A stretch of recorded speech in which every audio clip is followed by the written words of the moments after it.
Welcome to Sharp Football Analysis. Today, Rich and I are going to discuss the Colts offense, Justin Jefferson, and the most interesting games for Week 15 of the fantasy football season. So make sure you stick around.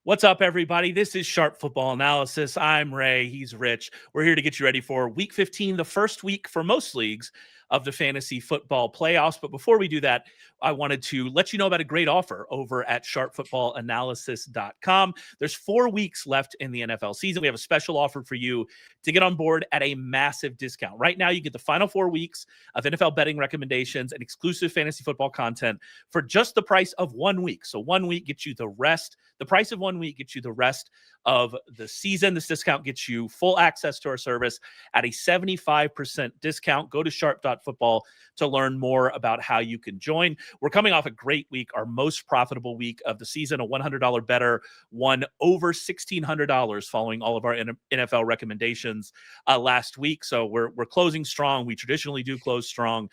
We traditionally do very well in bowl seasons. If you want to get involved with our postseason packages, a lot over there at sharp.football. So make sure you go and check that out. Speaking of college bowl games, this is one of my favorite times of year. I love college bowl pick'em. If you go back in the podcast feed or in the video feed, I talked with Ryan McChrystal about bowl pick'em pools, some of our strategies, kind of what we're looking for this season. Ryan has a massive article up on the website where he picks every single game, gives you some idea of how many confidence points to put on each game if you're in a pool that uses confidence points. He's going to have a write-up for every single game in there. The first couple are already up. There's a ton of information about opt-outs and all of that. It's really a wonderful resource for anybody doing college bowl pick'em.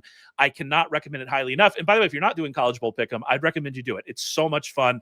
I think it's more fun than March Madness because they're all just standalone games, and you're not having to worry about it going forward. What's going to happen. You get to have all these fun teams like Prairie View A&M. You have to develop an opinion about Prairie View A&M. I love bowl pick'em. Go and check that out. Join a bowl pick'em pool. We love it. Ryan and I love it. I think you'll love it too if you go and check it out. All right, that's it.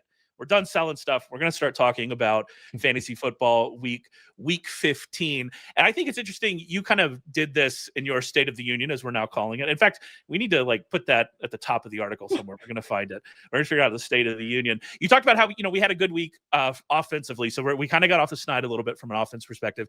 But I'm more interested in kind of what you were talking about at the end, where things could get a little bit weird as we move here through the final few weeks. I made some assumptions in the waiver column about if we were going to see Jaden Daniels this week. Turns out we're not. I kind of thought we weren't, because if a guy can't fall on his elbow and then continue in the game, then probably we shouldn't have that guy out there in meaningless games. That would be my guess from Washington's perspective.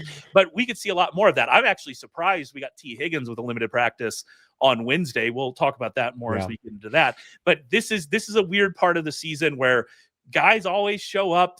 Some guys get shut down. Some guys get bigger roles than we expected. And there's just always this is always such a weird part of the season, isn't it? Yeah, you never kind of know what's going on too. It's players' injuries that we haven't got the full details on, or just guys playing banged up at this point of the season. Do they end up getting shut down? Do teams want to get a look at some young players as they close the season? I'm begging the Raiders to just let Cam Miller start a game. Give us something to just feel Raiders so the rest to close the season. I can't believe you would disrespect Super Bowl champion Kenny Pickett like this. Well, they let Pickett start against the Eagles. That's fine. But let's let Montana legend Cam Miller start a game. Why not, right? At this point. But and just kind of these teams that are out of it, either coaching staffs get thrown in the mix. There's just a lot of volatility in this final month with teams that either don't have something to play for versus teams that do, or the two teams that don't have something to play for. Sometimes too, that is also can be fun, like Browns Titans last week, right?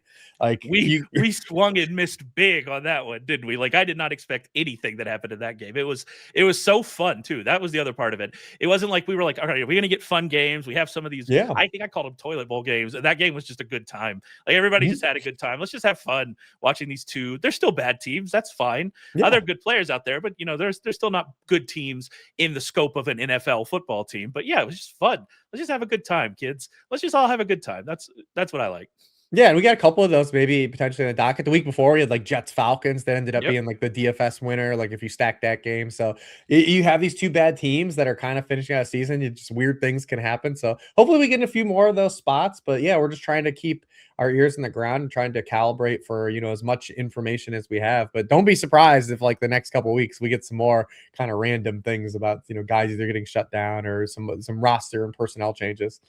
And I feel like, and maybe this is just me, maybe I'm not checked in enough on a Sunday, but I feel like we've been getting surprised with injuries lately. Like I think of Greg Dortch last week. That felt like that came out of mostly nowhere. This week we have Chris Rodriguez, didn't practice on a Wednesday. He was going to be one of my top. He probably would have been my Uncut Gem this week if we knew anything about his practice status. Again, we record this on Thursday morning, so we don't see all the practice. Maybe he'll come back and practice on Thursday and be fine. If he does, by the way, that's a great matchup for him. So we're liking that. If he doesn't, we're back on the Bill Krosky Merritt, huh? I've got some advancing teams with Bill Krosky Merritt, where we might be back in on that. I don't know who Bill Krosky Merritt is, but I'm sorry, Ja'Cory Krosky Merritt. Felt like that Pat Bryant thing injury kind of came out of nowhere. He didn't practice. Like there's just little stuff like that. Like you're like, all right, like this is kind of where we are. So it is very, very odd. I did want to ask you, aside from just, like we're just gonna have to make sure we're really paying attention to all of the practice reports and all of the beat writer reports. Do you handle anything differently in the fantasy playoffs? Are you more aggressive in the fantasy playoffs? Do you handle your bench differently in the fantasy playoffs? Anything that really changes for you as we move into this part of the year? No, I mean, like everyone, I think you're just trying to hoard as many potential running backs that could play at some point in that could be elevated into a starting spot through the fantasy playoffs. But other than that, it's just kind of business as usual. A lot of teams that are probably there are pretty solid. Usually my Sunday chats get a little lighter too at the end of the year, not just because people are out of it, but because the people that are in it don't have a lot of questions, right? Yeah. Like it's kind of business. You might have like an oddball start sit, or you're trying to play something aggressive, or look for like I said, an uncut gem, so to speak, or to make a move. But other than that, really kind of nothing that really alters at this time of year. Yeah, I'm there as well. I mean, it's just, this is good practice, I think, throughout the season, but even more so in the playoffs. Your bench needs to be like upside swings, people that can win you actual league winners, because now you're not trying to win the entire, you're not trying to win over 14 weeks. You're trying to win a single week. So like those upside handcuffs are the people who need. Tyler Algier should be on your bench, right? Like that's the kind of people you need on your bench. He might not be a great example anymore. Algier, Blake Corum, there we go. That's the kind of guy that should be on your bench for sure. So yeah, that's how I'm handling. Speaking of, I know you don't normally look at your best ball teams until later. Have you looked at any of them? Do you know how you did? No stuff. No, the only ones I know are the ones I asked you that we did on the stream, just because, specifically I remember that the very last stream we did, we had a team that started Christian McCaffrey, Devin A-Chain. It was when A-Chain slid. I think I forget what happened at the end. What did he have at the end of preseason that people freaked out about? Brother, I can't remember 5 weeks ago, but you're right. Do you remember like the 11th hour of August, he dipped into like, he was going like the mid to second round. And so we kind of like we bought the dip. Like we were buying a dip on Puka. I know a lot too. So I was like, oh, we might have drafted some okay teams. I had you just check those, but we ended up advancing 3 of 8, which is a pretty good number, especially if you're drafting teams together on a stream. So feeling good about those. We'll see how it goes. One of those 3 teams does not have a prayer, but we love you, Jalen Wright, for the points that you chip and a chair, baby, chip and a chair. we love you, Jalen Wright. Thank you for contributing that. But yeah, best ball season, man. It's all coming together. We're having a great time. We're gonna move on and talk about week 15. Agree, disagree, do all the game previews. Before we do that, though, I do want to bring in Warren Sharp to talk about our Sharp Football PrizePicks lineup for week 15. It's time for us to build this week's PrizePicks lineup and turn $100 into $600. PrizePicks is the best place to win cash while watching sports with their easy-to-use app. And now you can play $5 and get $50 instantly in lineups when you use code Warren after you download their app. All right, we are back to build another PrizePicks lineup, looking to turn $100 into $600. We've got 3 players that we're going to recommend to add to this lineup. Remember, PrizePicks is available in over 40 states, including California and Texas, and they'll give you $50 in lineups when you play your first $5 lineup. Just click the link below to download the app and get on board today. All right, first up, we have got Nico Collins, more than 25.5 longest reception. A couple things to like about Nico Collins here. First and foremost, the Arizona Cardinals defense, extremely lackluster, allowing a ton of explosive gains by wide receivers, very susceptible. Number two, we've got a quarterback at CJ Stroud who has definite home road splits, is playing at home against a defense that doesn't get a lot of pressure in the Arizona Cardinals. And we've got Nico Collins. I believe he's gone over this number in the last 2 years at home in 8 out of his 10 games. So he's consistently topping this number when he plays at home with those positive splits from CJ Stroud in a great matchup.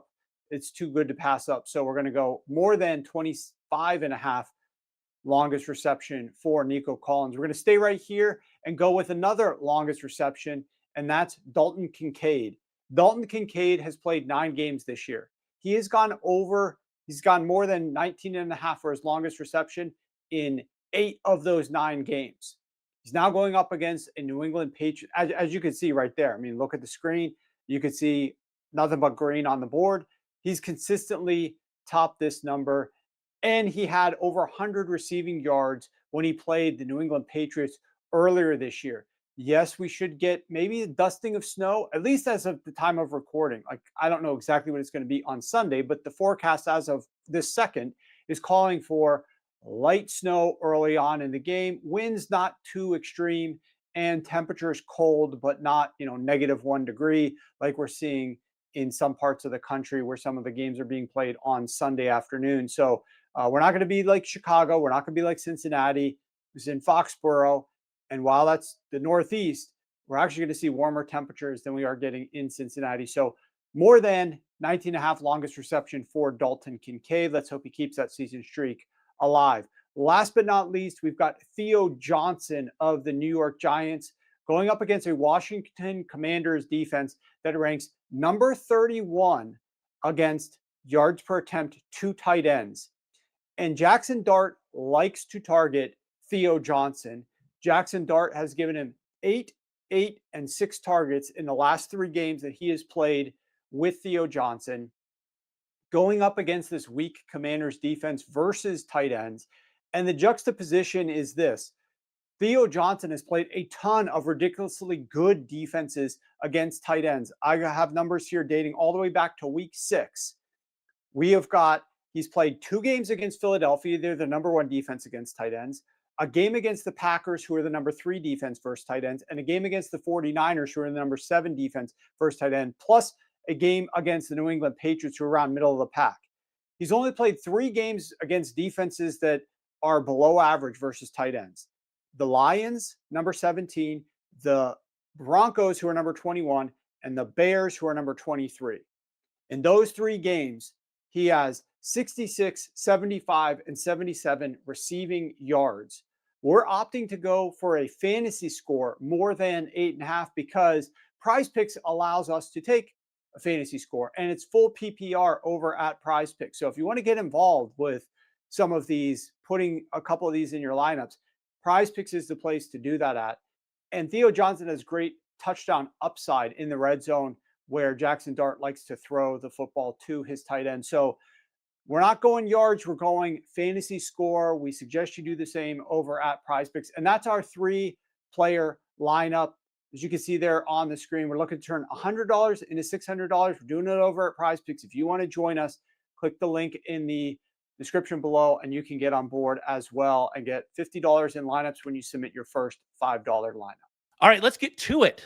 My favorite segment, the world's favorite segment, Rich's least favorite segment, and that is agree or disagree. I throw out a statement. Rich either has to agree or disagree. And to his credit, he has been agreeing or disagreeing. I worried when we started doing this, there'd be a lot of fence sitting, a lot of just silence. I was worried that he just wouldn't even play along. But here we are with agree or disagree. And so let's get started with, I think the biggest storyline, at least of the week, both in real football and in fantasy football, which is the Indianapolis Colts with Daniel Jones out for the season.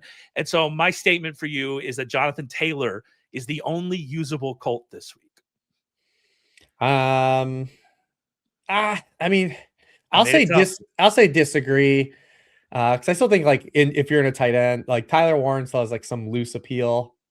based on the matchup and potential opportunity. And if Phillip Rivers does play, the short passing game could still be functional. So I will say like Tyler Warren's still on the board, but even Jonathan Taylor is in a sketchy spot here. I mean, we're kind of in no man's land, and a lot of gamers are in their fantasy playoffs because of what Jonathan Taylor was able to do the opening basically 10 weeks of the season. He only has one RB1 scoring week over his past 5 games with Daniel Jones. Well, I guess one, we can say last week wasn't without Daniel Jones. 4 and a quarter. We'll call it 4 and a quarter. Yeah, without Daniel. So he's already kind of, been like more of like a volume based RB2 the last month plus. Plus, they get a bye mixed in that sample as well. So gamers have already been kind of feeling they weren't reaping the rewards that they were earlier in the season with Jonathan Taylor. Terrible spot on the road in Seattle. Awesome matchup for the defense. I mean, the Seattle Seahawks are 3rd in rushing yards allowed per game to running backs. They haven't allowed a 100-yard rusher all year. So it's not a good spot. And you look at the Colts like kind of remaining schedule too. That's not good either. They do get the 49ers next week, which is a defense still that could be exploited if Rivers is functional. Then you've got Jaguars, Texans to kind of close out. So it's like not even a great finish to the season. So I feel bad because it's like you got here on the strength of this player, but like we always talk about pockets of production, right? In fantasy football, like where did it line up for you? Like Jahmyr Gibbs, right? Like people that took Jahmyr Gibbs 101 probably through 10 weeks were like, it's been okay. Like, it's been okay. And now you're like, oh my God, I got like the best player right now. Like, it's like, this is the best dude to have like for the stretch run. And Jonathan Taylor's the inverse of that. Like you had the best player for 2/3 of the season. Now you're like, hope this dude's just all right. Like for the fantasy playoffs. So it is a tough spot. I am absolutely in love with the storyline though. Like them signing Phillip Rivers. Because I've been like, we've talked about like the state of the NFL, like the current defensive meta, the era we're in. And I love that, like, we're pushing the boundaries of like, we're testing the limits of like how far this could go. Cause like we've seen a lot of guys as the NFL shifted and they put like more of an emphasis on like post snap creation for quarterbacks. And then defenses, like their counter was like, well, what if we get better at disguising what we're going to do? Because like cover 2 and 2 high stuff, like wasn't just invented like the last 4 years. Like these things existed. Teams have gotten better at like changing things up, like, giving different looks before the snap and then rolling different coverages and confusing quarterbacks. And then inversely, like NFL quarterbacks have been shifted where they've been more trait based and they try to simplify things for the quarterbacks and work around their traits. And we don't have a lot of guys that are playing like traditional quarterback as well. And we've seen guys like Jacoby Brissett take over for Kyler Murray in the offense, be more functional. Marcus Mariota filled in for Jaden Daniels, and Marcus Mariota's played better than Jaden Daniels on the samples they've played this year. We've seen Sam Darnold the past 2 years, come in and play well. So it's like, I love that we're like getting a dude that's 44 years old this week, hasn't played football in 5 years. And like, we're going to throw him in and see if he's just a better alternative. Like I'm against like one of the best defenses of the NFL. So like, I love that. Like we're like pushing this to the limits and seeing like how far this could go. Like, I can't wait to see Phillip Rivers play. Yeah. And I think you seem to talk about it like we're going to see Phillip Rivers, but like, I mean, why would he sign to the practice squad if this is not something they're really, really going to try to do? So I don't know if it's going to be this week. In fact, Riley Leonard practiced in full on Wednesday, even though we had some concerns about his knee. I think it would probably make sense for them to just throw Riley Leonard to the proverbial wolves in Seattle and just kind of, let it go Hawks, there. Can you throw him to the Hawks? Like, I don't know. There you go. Throw him to the Hawks. Like a you mentioned try? Or is it just like is a Seahawk like an actual, like, is it like it's like better than a seagull? Like more terrifying. I don't know if a Seahawk is a real animal. I will be honest. I don't either. I'm not a ornithologist. Is it a mix of a seagull and an eagle? Birds? Ornithologists? Are like, how dogs crossbreed did like an eagle and a seagull. I'm glad we're asking. I'm glad we're asking the right questions. I Googled it. I got ornithology right. I'm really proud of that. Get me on Jeopardy. I'm really excited. About that. But yeah, I would probably throw Riley Leonard out there and just see what we can get out of Phillip Rivers. You mentioned the Jaguars game. At some point, I will just have to accept that the Jaguars defense is good. Like at some point I'll have to accept that. I'm not to that point yet. I still have not accepted it, but they do have a good run defense. So that's a problem for Jonathan Taylor. From our producer Adam, we're getting it's a nickname for an osprey. So there you go. Okay. A nickname for an osprey. Also an animal. I don't know what it is, but I'm going to pretend that I know what that is. And we will. Have you ever thought about getting into bird watching? Because every now and again I see people do it and I'm like, it's great. Like you're outside, you get some binoculars. Although I don't know, a guy who looks like me walking around with binoculars might get the police call on him. I'm not sure. But like, you're like, I don't know, I'm outside, I got some binoculars. But then also I'm like, why do I the birds? Why do I care about looking at birds? Like I don't understand. I don't like birds. They're dinosaurs. They scare me. I'm scared of birds in general, to be honest. But like a lot of people have like these new like the bird feeders, the cameras where they watch them now from their phones and stuff. Like, yeah, but I don't like birds, man. I later in my Nana's life, when she wasn't able to get outside as much, I put a bird feeder like straight onto one of her windows, like one of those that suction, and she had the time of her life watching those birds. I don't know, man. I kind of like birds. Although you are right, we are lucky that crows aren't larger. I feel like if crows were larger, we'd be in real trouble. And like real birds, like have you seen like a real eagle up close, like at like whatever? Like, dude, they're terrifying. Like absolutely terrifying. They're big. Yeah, they're large. Anyway, I'm glad that we went down this path here. Philip Rivers though. Philip Rivers is back. One thing I'll say about Tyler Warren is I do wonder if we get Riley Leonard, we're going to get a lot more quarterback run we would expect, right? Yeah. In fact, that does give Riley Leonard some pathways. You're not going to play him, I wouldn't suspect, in the fantasy playoffs, but maybe you could try to get cute in DFS. I don't know. But that does give him some path to. But if you had Daniel Jones in like a 2 QB league, like you might have limited options. Are you going to pick up Brady Cook? You might have limited options. You 100% do have limited options. Like are you going to try to trust Tyler Shuck's going to get 2 touchdowns again? Like it's bad out there. It's not. But Tyler Shuck is owned in like 2 QB leagues. Like you're basically you could pick up Philip Rivers, Kenny Pickett, or like Brady Cook. Like those are like the dudes like you have available. Yeah, it's not ideal. JJ McCarthy might be out there. He was out there in a 2 quarterback league that you and I are both in last week. So maybe JJ McCarthy's out. Oh, interesting. So we'll see where he goes. But if we do get more of that quarterback run, does that open up some things for Tyler Warren? And like you said, this is actually, if you're looking at the matchups, this is one good spot for Tyler Warren. Although I'll be honest with you, I'm gonna have a tight end in Uncut Gems that I am seriously considering starting over Tyler Warren in said league that you and I are in. Yeah, I mean, I just said like on the fence. I don't think he's like I'm like not super bullish on him. It's just that he plays a low bar position, and like like how far are you getting into the stream for Tyler Warren at this point? Yeah, I think that's the question. All right, let's move on to talk about the Panthers. But you're playing Jonathan Taylor. Like, you have no choice.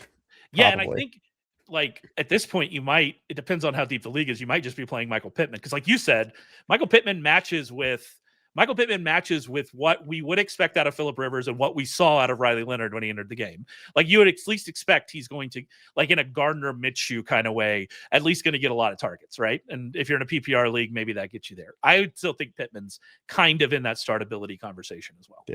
All right, let's move on to talk about the Panthers running backs. And so here's my statement for you. Chuba Hubbard is the back you want in Carolina. I'll disagree. Just because I don't know. Fair enough.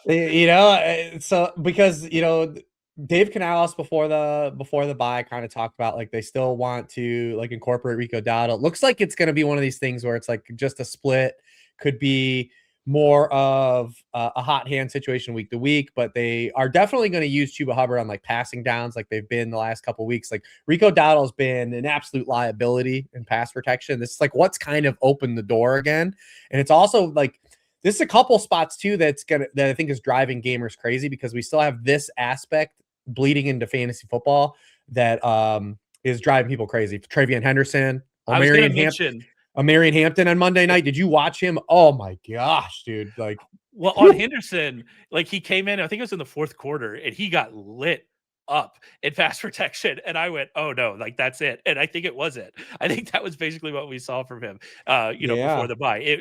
So there are valid reasons NFL coaches are doing this, regardless of we obviously would like to see, I think, more Marion Hampton, although this is a Kamani Vidal safe space. We would like to see more Travion Henderson. But yeah, like there are valid reasons coaches are doing this. And that one rep from Henderson, like just stuck in my brain. I went, that's not That's not ideal, my friend. Hampton missed that block, and we didn't see him for like 4 straight drives. Yeah. Like after that, they're like, "Oh, yeah, no, buddy." So yeah, and that's why people are like, "Well, why is Rondre starting week 13?" But it's like that's what happened to Dowdle though. A little bit is that he's allowed 11 pressures and 2 sacks on 41 pass blocking snaps. That kind of got Hubbard back on the field a little bit. But we still are seeing, Rico Dowdle kind of dominate like the short yardage touches. We haven't really seen a sample too, where like since they've had this little bit of a split of like who's getting touches inside the 5. So we kind of are like keeping our eyes on that as well. But I just think it's very volatile. So I don't know if there like is specifically a guy that we want on. It's the worst thing for fantasy gamers though right now, because you could start Dowdle. Like you look at this game against the Saints, and they're on the road and they lost the game to the Saints. But you'd say, hey, game script's going to be relatively fine. They're going to be in a spot where they can hand off a bunch of times. But, does Dowdle start off slow, then Hubbard start out hot? Like it's just a really frustrating situation, I think, for gamers to be in right now. And we're still kind of working our way through it. But before the bye, Canales basically said that they were going to do like Dowdle early down stuff. Hubbard was going to be third down passing game back, and then like sprinkle in as a complimentary rusher. So we'll see like what that manifests to like out of the bye. So you mentioned they're playing the Saints. So in that game, we've got Devin Neal, and then these, assuming that Alvin Kamara is not back, he didn't practice on Wednesday. I don't think we're going to see Kamara this week, but maybe we'll see. But assuming Kamara is not back, you've got Devin Neal, and then you've got Hubbard and Rico Dowdle. Who are you starting out of that trio? I would play both Panthers guys over Devin Neal. Interesting. Because we have like still a proof of concept from the Panthers that like they can be a functional running team and a downright good running team at a lot of points. So this kind of makes those guys kind of more like touchdown dependent flex options. But like with Devin Neal, like he has to fall into the end zone. Like he has to. Like there's kind of no really other out for him. He's not catching passes since that first appearance that he said. And like the Saints are a bad running team. Like they've been a bad running team the whole year. That's the other thing that like gets lost the Travion Henderson argument too, because he's had a couple good matchups too, like Giants, and it's like, and then they lost a couple offensive linemen, especially this week against the Bills. Because you'd say like, oh, they can run against the Bills, but like the Bills are bad against like interior runs, and like we haven't seen New England like run up the middle on anyone like all year. So like, the Saints are just one of these teams, like even when you have good matchups, and I don't even know if this is necessarily a great matchup for them, but like this is a team that struggled to run the football all year. Like why would we believe in week 15 they're going to like turn it on and just like start pouring it down someone's throat? All right, we got one more for you here. And I can tell you before I even read this one to you that the answer is agree. And that is that Justin Jefferson makes me sadder than any fantasy player ever has. And the answer to that question, the answer is yes, agreed. It's close, but I mean, I don't have a lot of Justin Jefferson, fortunately, because this was in the range of outcomes of why I wasn't taking him in the first round. Because the new quarterback volatility. So it just stinks. That's the way it's run out. I mean, and what's bummer about last week's game, because a lot of people this is why this question is in here now, is because I reached the pit of my Justin Jefferson, and I didn't draft him a lot in redraft, but I play so much Dynasty. Yeah, I mean, I have him. He's my favorite. And a lot of people know this too. If like the diehards are like, he's my favorite football player. Yeah, absolutely, 100%. Like, he's the coolest dude in the NFL. Like, I love him. Yeah. So coming off last week, where JJ McCarthy actually it wasn't like he threw for a ton of yards, but he averaged 7.1 yards per attempt. He threw 3 touchdowns, and we got 2 catches for 11 yards and literally nothing down the field for Justin Jefferson. No, the 2 catches where he had a catch out of the backfield on like a Texas route, and they ran a wide receiver screen. Those were his 2 receptions last week. Just the peak. The depths of depression of the Justin Jefferson situation coming out of that game. I can take it if the passing game's not working and he's doing his best, and that is what it is, right? Right. I that part, we're like, all right, we won 31-0, and McCarthy looked competent, and we still got nothing out of Jefferson. That one really, it hurt. That one stung. I was telling producer Adam who has him in behind the scenes, and I would say like, I still think Justin Jefferson has one more good game in him this year, and Sunday night would be the spot if you're going to bet on it. Yeah. So will we get it? Remains to be seen, but I choose optimism at this festive time of year, and I will say Justin Jefferson actually has a strong outing on Sunday night. No, I choose for an airing of grievances, and my grievances are not towards Jefferson. I want that to be clear. We still love you, king. So keep it up, and we will hope for better next year. All right, let's go talk about some games. Let's start talking about some of the interesting games for this week. Before we do that, I do want a reminder that we have this wonderful special we're running right now where you can pay for the price of 1 week. Will get you the final month of the season, all of our fantasy information, all of our betting recommendations. Go to sharp.football, check that out. Remember that we're coming off of a great week. We tend to do better later in the season and throughout bowl season, throughout playoffs. So make sure you get involved in that. And also the Bowl Pick'em article that Ryan McChrystal has written over at the website. Go and check that out as you get into your Bowl Pick'em pools. And then, as always, subscribe to us wherever you find us, YouTube, your podcast player of choice. We really do appreciate that. All right, let's get into the games. We like last week, we talked last week about, we got some good games this week, and we have another run of good games this week. I want to get started with Detroit at the Rams. The Rams are 6-point favorites, which I don't think we would have. If we were looking at look-ahead lines in, ahead of the season, that's not one that we would have expected. Like, I don't think we would have said, the Rams are going to be, they're priced to be favored, but 1.5, 2.5, something like that. 6-point favorites, a big number. 55.5 point total, another big number. Mm-hmm. We did get Devontae Adams a DNP on Wednesday. He's coming off one of his least effective fantasy games. Well, he just finally didn't score a touchdown. Exactly. I don't think the injury had anything to do with that. He just didn't get to the end zone. So it is what it is, but it's something to watch, nonetheless. And, as we look into this game and we look at this total, this game sets up so well for the Rams to just obliterate this banged up Lions secondary. And I wonder if that's what we're going to see, is that them just come out here, not use as the heavy personnel like they were using against Arizona last week, but come out there with Tutu Atwell expected back this week, run 3 wide receivers out there, and just let Matthew Stafford cook against his former team, run that narrative street, thing down there as well. I wonder if that's what we're going to see them do, because we have seen both sides of the Rams. They can pick and choose what they want to do. And against this defense, it makes sense for them to really go out there and push it.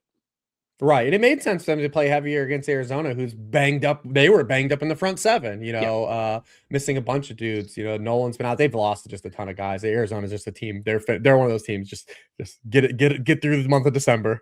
They're all looking ahead. Let Brissett throw 60 times every game for the rest of the year. Then we'll see where we are in January. Yeah. Yeah. But it makes sense, like you said, because the strength of the Lions is kind of their front seven still right now, and they're just beat up on the back end. We'll see if Kirby Joseph comes back, but even if he comes back, he's missed 7 games in a row.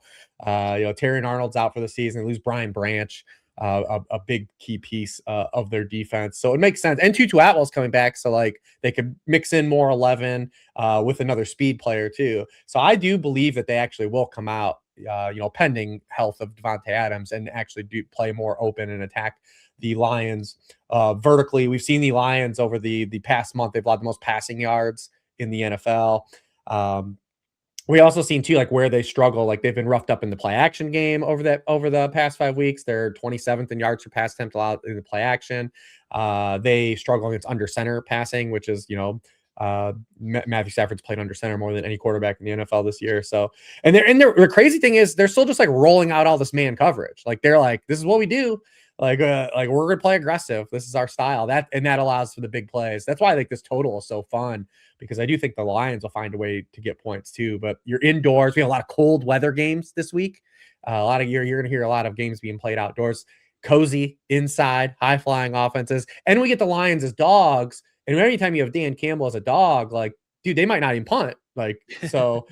And you have a team pushing, like this game sets up to be kind of like a real fun fantasy bonanza. And now it's harder for DFS because like all the guys it's like a hard game to stack. We try to build some lineups on stream around this game, and it is really hard because of the price points for all these players this late in the year. But this is a game I expect there. Like when I look at this total, I actually think it's live still, the total to go over, because I do think the Lions dogs, like they're going to be trying to score touchdowns.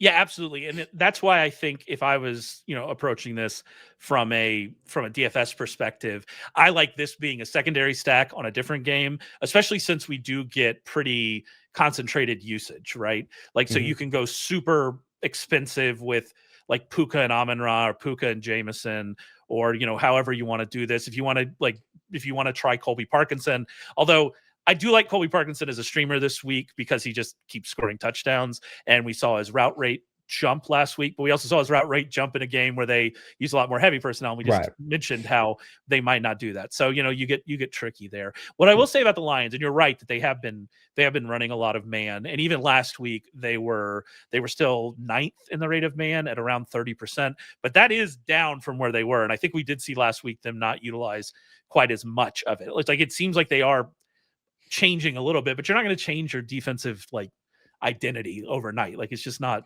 what you're going to do. And so we'll see kind of where that goes. For the Rams running game, I mentioned this in passing last week. I should have made a bigger point of it. I really wish I would have made a bigger point of it.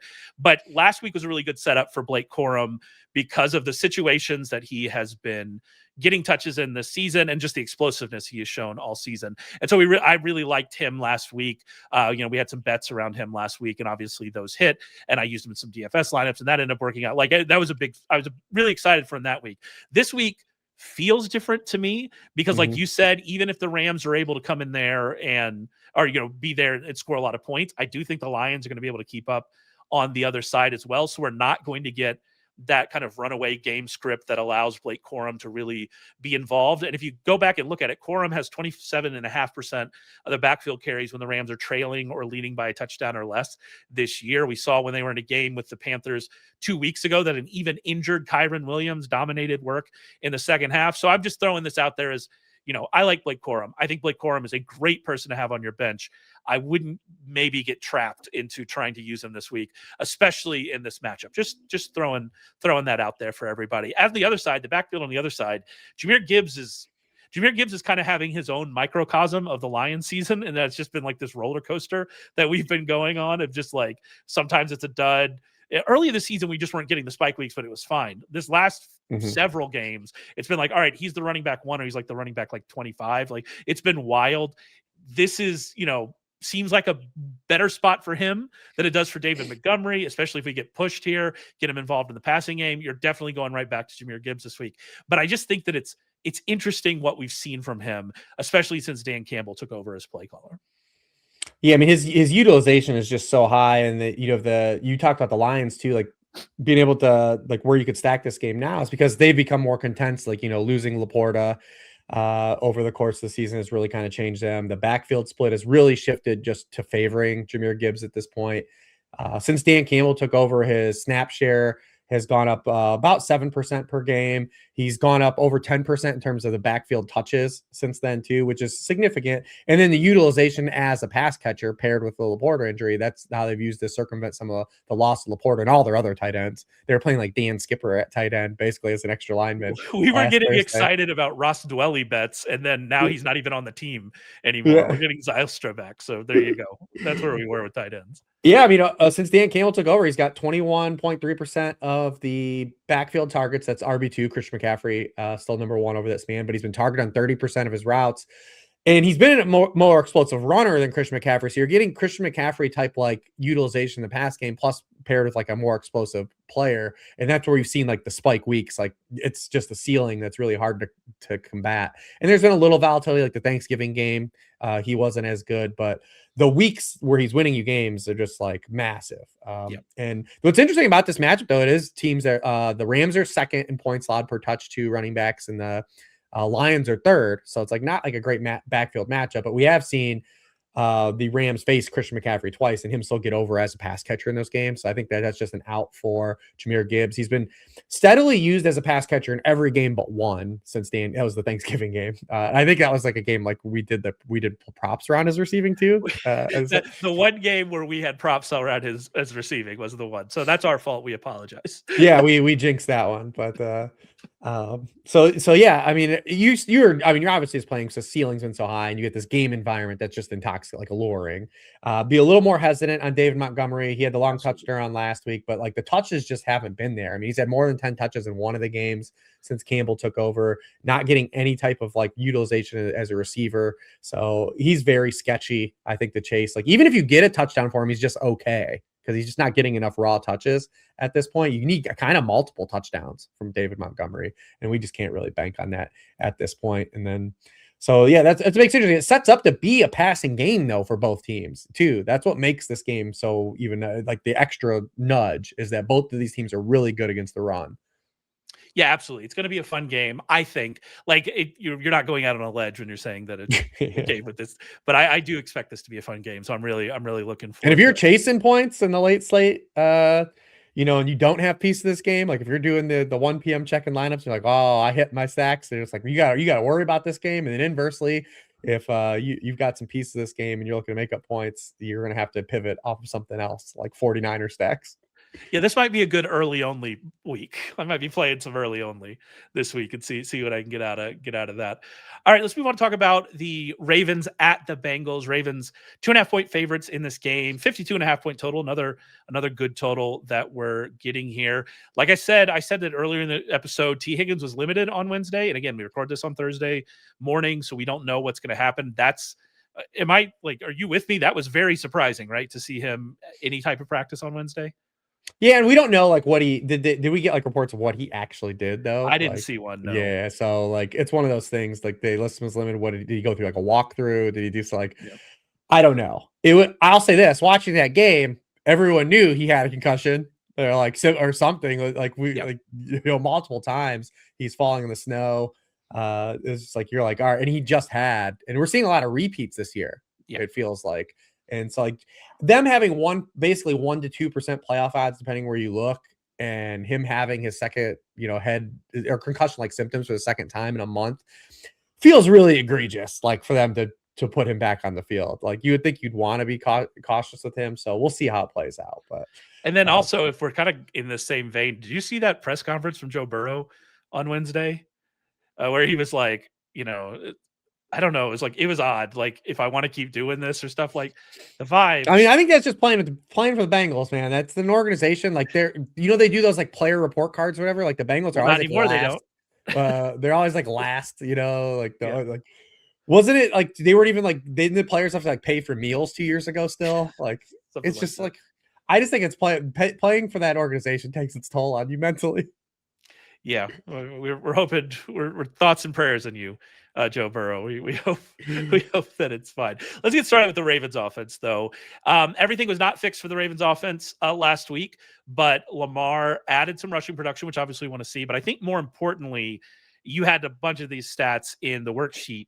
He was more effective as a passer, even if it didn't show up overall, with this massive game. We didn't see the accuracy issues that we had been seeing from Lamar Jackson, which that is a big step forward for us. I don't know if this is all behind us. I'd like you to try to answer that, but it at least was a big step forward for us. Yeah, last week he only had an 8.6% inaccurate throw rate. He was over 20% the previous 3 games. We talked about this. So he did, and he looked physically better to me, which could mean nothing to anyone, right? That's completely subjective. But I thought he looked better in terms of running and mobility and willingness to get out, and then the explosion when he was moving.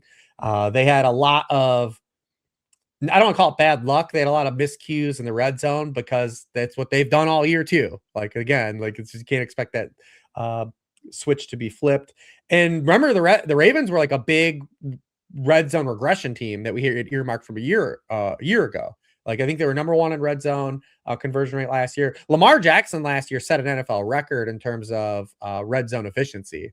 50% of his red zone throws last year were touchdowns, was the highest in NFL history. So we knew that was going to come down, and that's kind of all played out this year in the red zone. Since he's come back, he's been absolutely dreadful in the red zone. He's 12 of 32 passing in the red zone since week 9.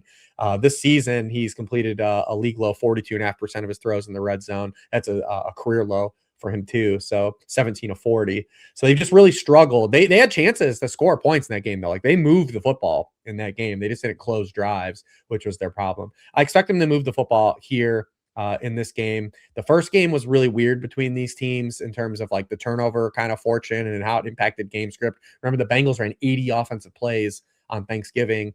In this game, Lamar had a tuck rule turnover. They had the likely fumble out of the end zone. He had an interception that was tipped at the line of scrimmage where Mark Andrews was uncovered. It was going to be an easy touchdown if he just put it in the air anywhere outside of that guy's hands.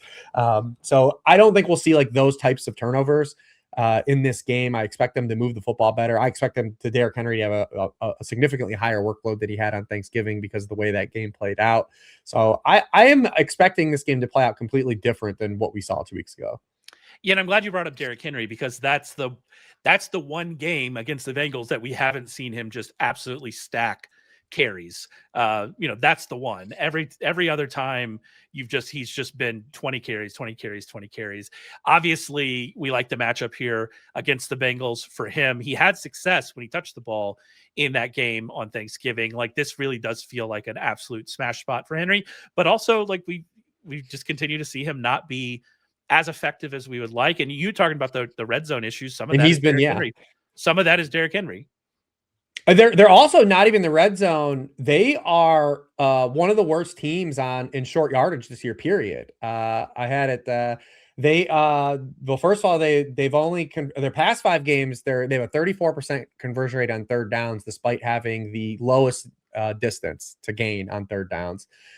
They have only converted 49% of their third and short situations, 3 or fewer yards this year. That's 29th in the league. The NFL average is 59%, so they're 10% below her. Last year, they converted 77% of those, which is again, regression works in mysterious ways. This is how you get it. And Henry's been a lot worse, and their guards are different this year. There's a lot. It's not just all one thing. It's a culmination of things. But he's been bad in those spots in short yardage, been bad near the goal line as a runner too as well. So it all is in unison, like come together for this regression. I did want to talk a little bit about the Bengals backfield because we've seen Chase Brown get there regardless of the backfield split. But we mentioned it last week. We continue to see this backfield split. It is interesting. Like I'm wary now of Chase Brown and like what's going to happen here because we continue to see this split backfield, but also you can't, I don't think you can go away from him, and you also can't use Samaje Perine. So I don't really know why I'm bringing it up. It's just, it's almost one of these, you can't keep getting away with it kind of things. Like it seems like this is not the kind of thing that is sustainable, but here we are, we're 2 weeks now in a row where he's been able to do it. Yeah. Last week, I mean, you had the touchdown deodorant last week. He only had 35 total yards. So the touchdowns made a big deal, but we haven't seen the floor. We're closer to it. I mean, he was the RB15 in snaps last week, the RB14 in backfield touches. And I just keep writing him up as like, he's more of like an RB2. He's an upside RB2 because the offensive attachment is still solid. They will create those scoring opportunities for him, but we haven't seen the floor, the underlying floor, which we know it exists. I hope for gamers, they don't see it. I hope we can be pushed through these last 3 weeks, but we do notice this. The Ravens run defense is not scary though. Like you're not necessarily scared of them. So we saw the what they did against the Steelers last week. I mean, oh my gosh, dude, they just gave away touchdowns. They're just giving away fantasy points to Kenneth Gainwell and Jalen Warren. Easiest touchdown Jalen Warren will probably ever score in his career last week. On the pass catchers, like we said, we don't know what to expect for Higgins, and so we kind of just have to play that by ear. But if Higgins is out, are there any pass catchers behind Jamar Chase that you're actively looking at this week, in the first week of the fantasy playoffs? Not fantasy playoffs. Maybe if you were like stacking this game in your early only slate, maybe you dip your toes in like the Mitchell Tinsley waters or something. But, because he did have 30% target share on the Thanksgiving game. But I do want to, again, use caveat. They ran 80 plays. Like if they run like 60, like it's the raw targets look a lot different. But not in fantasy playoffs looking actively to push. I mean, Josh is like, we know what he is. He's a touchdown or bust guy. And then, be careful chasing the Mike Gesicki stuff because nothing changed. He just was more efficient last week, but they've been running a 4-man rotation at tight end, and Gesicki's not even a tight end. He's just a wide receiver. There was actually a play where they just had him play wide receiver and Josh was the Y. And I was like, yep, this is all tracks. So Josh is just like a big tight end and Gesicki's a receiver. But they're still playing Noah Fant. They're still playing Drew Sample. They're playing Tanner outside. He hasn't even run a route on 50% of the dropbacks, Gesicki that is, in either of the last 2 games. So he's still more of a very volatile play as well. Yeah, I called him on the waiver show with Freeman. I called him a landmine. Like he just feels like a landmine, and maybe it'll happen. I mean, Joe Burrow does seem to like throwing to him, but he had a target on 35% of his routes last week. Although he was awesome in the snow. Like when you watch that game, like everyone looked cold, and he's just out here hands catching everything in the snow. Like no, because you sometimes see the snow people are doing they're taking their gloves off or they're like trying to body catch stuff. Gesicki was out here just snagging stuff. So he's a tough Penn State boy. What are you gonna do? You gotta get those Penn State guys out there. I do feel bad, but like it feels like a landmine situation. If he's gonna run 40% of the and we talk about it too, like it makes Burrow sketchy too, assuming Higgins out because we talked about, we were a little more bullish on Burrow last week because Higgins was coming back and the splits with Higgins. And I know he got over in fantasy 2 weeks ago. He was QB 11 against the Ravens, but like, man, the efficiency really was lackluster. It was kind of where Higgins was off the field last year. He was under 6 yards per pass attempt. Like, I feel like he's an okay play. I'm not like super bull. If Higgins is out, like, I think he's just okay. Let's move on to another just really important and massive game, and that's the Bills at the Patriots. Bills -1.5 in this game, which I thought was interesting that they were that. But that's apparently the power of Josh Allen. 50.5 point total. And I guess we have to start with Josh Allen just going into superhero mode in December. And you had a lot of really good stats in the worksheet preview for this one about Allen in December and how he just absolutely dominates, both real and fantasy wise. Well, last week we just wanted to force Josh Allen as many lineups as possible because, when they play in these big AFC games or division games, conference games, like, man, they really just go into like making the whole thing about what Josh Allen, win us the game, Josh. And you get all those fantasy points through it. And so it feels like we're in another one of those spots. For his career, he averages, because people always talk about Derrick Henry, December, right? Yeah. But Josh Allen is that he averages 24.4 fantasy points per game in December. It's his highest scoring month. Last year, he averaged 31 points per game in December. So he did have one down game against New England last year in December to keep us honest. But this is another one of those big spots. They're still like knocking on the door, potentially able to catch the Patriots for the division. So like, this is a huge game. This game too, for like fantasy, it's like a great like real game, but like for fantasy football, it's like one of these games that's just like, well, we're excited about it for the quarterbacks, but like both teams just play so many guys on offense outside of, James Cook, of course. But both these teams, in terms of pass catchers, play so many guys that it's like hard to even be excited about any of the dudes outside the quarterbacks. Yeah, I mean, you mentioned James Cook, and especially with how the Patriots have struggled without Milton Williams to stop the run, like you're obviously in on James Cook. You're always in on James Cook. But like from a matchup perspective, if you looked at the full season matchups, numbers for the Patriots, you might be less excited about James Cook than what we've seen over the last few games without Milton Williams. I'm interested. We already kind of talked about the Patriots backfield share a little bit and kind of, what's going on with Henderson and Stevenson. I'm very interested in Stephon Diggs in this game because we saw, this is kind of narrative street a little bit, but we saw Diggs play. Didn't he run? How much revenge do you need? He ran, was it the largest route share of his season against the Bills in that Bills game the first time around? I think we've seen that kind of jump around, but whenever he's on the field, he's getting the kind of usage numbers you want out of a very good starting fantasy wide receiver. And if we can get more of him in this game, and if we see a repeat of that, then I think you're really going to like him this week. So he stands out to me as somebody that I'm expecting more of a spike week out of him. Not as much from like the narrative perspective, just he's probably going to be on the field more. And with his efficiency numbers, if you just get him on the field more, that's obviously going to be good from a fantasy perspective. Yeah, he's in really good efficiency. I'm very curious of this game. Sean McDermott is a notorious tinkerer in adjusting in season from like really altering game plans when they face in their quarterbacks. I'm very curious to see what he does in this game, like Drake May as well, what he throws in. Because the first game, the Patriots consistently got Diggs away from Christian Benford. He only guarded him 5 of his routes in the entire game. And I'm very curious to see like what McDermott does to calibrate, that, trying to get Benford and Diggs kind of lined up, because Benford's playing really good football the past month. They've really kind of nuked a lot of good wide receivers. Jamar Chase last week, DK Metcalf, Nico Collins. I guess you could say Emeka Egbuka, but like that's been like self-sabotage too, in terms of him and Baker. So this is what makes this game kind of fun, right? Like, this is a huge game for the Patriots. You got Vrabel in like his first year, like building the culture up. Like, so like there's a lot to go around narrative around this game, but yeah, I would expect more Diggs to be involved in terms of a route participation this week. And if you just get him on the field more, that you feel a little bit more bullish, because he's been so good, one of the better signings this season, which you probably wouldn't have guessed because he has his age and injury, but he's been balling. I was wrong actually about it. It was the week before the Bills game. For some reason, he went out. Yeah. It wasn't many routes, but he was on 81.8%. No, he was targeted on like 52% of his routes or something that game. But yeah, he had 12 targets. He had 12 targets on 23 routes against the Bills. Yeah, 64%. So, there you go. So good work out of that. But yeah, so Yeah, so I misremembered. I apologize. But yes, still, he got a ton of work there. And coming off a bye, this is an important game. I still think we're going to see more of him, but we'll see what happens. I think so too. Just because this is like the first big game of like the Vrabel tenure. Yeah. Like, if they win this game, they win the division. Like it's really Yes. it's really that simple. So it definitely is a big game for them. All right, you could get a in-depth preview on any of those three games, anything that we didn't cover, any player we didn't cover that you're interested in. Go and check those out over at Sharp Football Analysis. You can get in-depth preview for every single game this week, all 16 games, back to a full slate of games.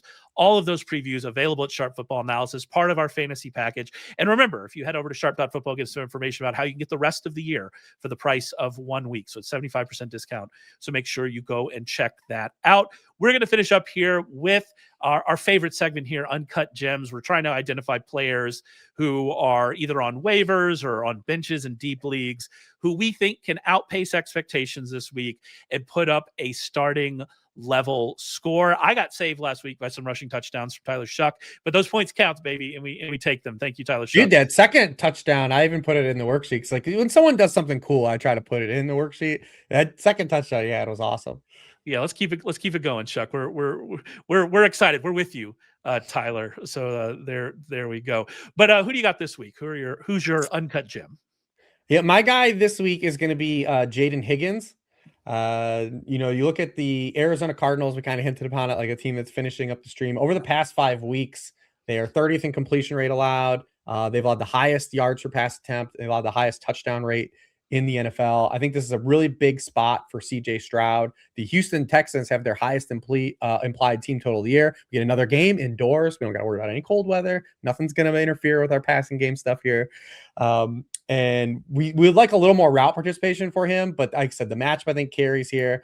He has 4 end zone targets over the past 5 weeks. I think it's a game where they score a lot of points. And the backfield's banged up. It is a good matchup for the backfield, but we saw Woody Marks not practice again. Woody Marks has like the Jalen Waddle gene where like he comes out of the game for like 4 plays a game. You're like, I think this dude's really hurt. Then he comes back. He just keeps kind of like going back. I call that the Puka Nakua.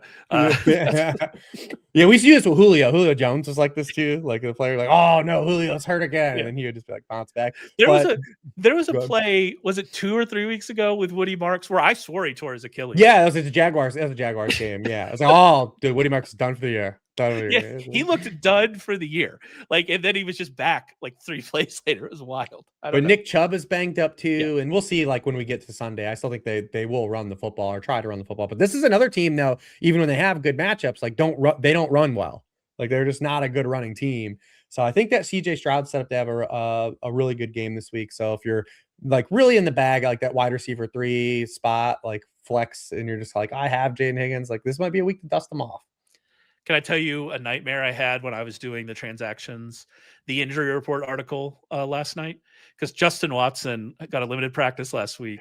I mean, yesterday on Wednesday, and was designated to return. And I have this nightmare that Justin Watson's going to come back, and it's going to be Collins, Watson, and Xavier Hutchinson running routes ahead of Higgins and Noel.